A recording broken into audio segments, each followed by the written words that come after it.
let's head over to the consultation. So the consultation is probably one of the most important parts when we are looking at doing treatments on clients. We need to do a consultation so we can explain to the client what eyelash extensions are. We can find out what sort of look they're looking for. Do they want full lashes? Do they want natural lashes? Do they even know what lashes are? Do they understand the lash cycle? Do they understand the anatomy of the eye? Not only can we explain that, we can build a relationship, we can gain trust. Back in the day, there were rules around the consultation and patch testing was a rule that we had to follow by insurance companies. So it was really easy to do your consultation 48 hours to 24 hours before you saw your client for their eyelash extensions. The rules have changed now, and there are a lot of insurance companies that will say follow your manufacturer's guidelines. And manufacturer's guidelines will say either you do have to patch test or you don't have to patch test. Back in the day, we had to patch test just mainly for the signature on a bit of paper, even though a patch test doesn't really work. Reason being is you could apply a few extensions onto a client's eye and they're exposed to such a small amount of glue that they wouldn't necessarily show a reaction. They would then have a full set and have an allergic reaction. So there's kind of a debate in the industry as, what's the point? Don't get me wrong, if someone is super sensitive, always patch test. However, depending on who you are getting your insurance with and who you purchase your adhesive with will now determine whether you patch test or not. So if your insurance guidelines saying you have to patch test because of the adhesive you use, then I would say it's worth doing your consultation form at the same time as your patch test. I personally use a booking system. So a client gets sent their consultation form before they come and see me so I can have a look and I can check. We use adhesive from a couple of companies that don't require patch testing, either Lash Base or Lash Oasis. So we are actually covered not to patch test. However, there are a few circumstances that I absolutely will patch test, and that would be if a client is pregnant, if a client is sensitive, if a client is on a particular medication, just because I want to make sure that that medication isn't going to affect the retention, or if a client has, they get married or a big event, I would just want to make sure that they aren't going to have a reaction, although it is a very low risk. So depending on what your insurance guidelines state will determine whether you have your consultation 24 to 48 hours before the appointment or your consultation literally before you do your eyelash extensions. You can, in the consultation, check your client's eyelashes. Have they got a huge amount of eyelashes? Have they got a small amount of eyelashes? Are they coming in and saying that they want a really full set of glamorous lashes and actually their natural lashes aren't very full, in which case you are going to have to set expectations? Or maybe they want a really natural set and they've got tons of natural lashes, and without even realizing, you lash every single one of their naturals and give them a really full set of eyelash extensions. So consultations are really important for a number of reasons.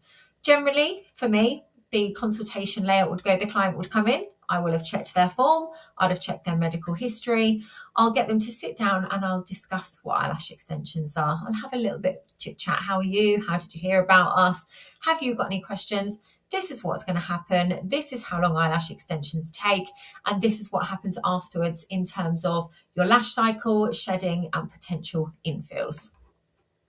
You can also have a look at how you're going to style the eyes. Styling we're going to discuss later on here. Let's just have a look at the next page. Patch testing. Again, read through all of these documents, read through your manual. A lot of it will make much more sense once I've explained this for you. I will explain how you patch test when we are a little bit on later on in the theory, but we will also show you patch testing when you do the practical element. But literally a patch test is applying a few eyelash extensions onto the end of each eye. If a client is having a patch test, always just get them to sign a consultation form to say that they have had a patch test.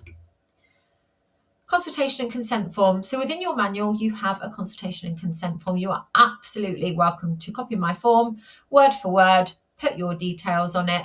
One thing I would say when you're doing a consultation, don't do what I do and give your client a consultation record before you've even read it and you understand what's on it. So make sure if you are using Mind Perfect, or if you wanted to download one from Etsy, for example, that you read through it and you understand everything that is detailed on that consultation form. For example, we have got a list of contraindications here. We are going to cover contraindications in a second, but a contraindication is an indication that states that a client may not be suitable for a treatment. So, for example, they might have had a positive reaction to a patch test, or they've had an allergy to eyelashes before. There's a couple on here, dry eye syndrome. You know, if a client's got dry eye syndrome, then their eyes get dry, so they have to use eye drops, which can affect retention. Sensitive eyes, you know, if someone is sensitive, they are more likely to have an allergic reaction. Pregnancy, again, that depends on your insurance company. Some insurance companies will allow you to lash pregnant ladies, some won't, depending on the trimester that they're in. Alopecia, obviously if a client's got alopecia and their hair's falling out, we want to avoid. Trichotillomania, this was the one that got me back in the day.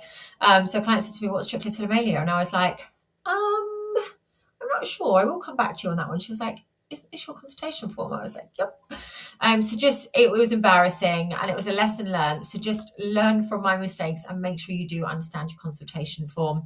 It talks in the consultation form that if there are any issues, they're going to let us know within 72 hours.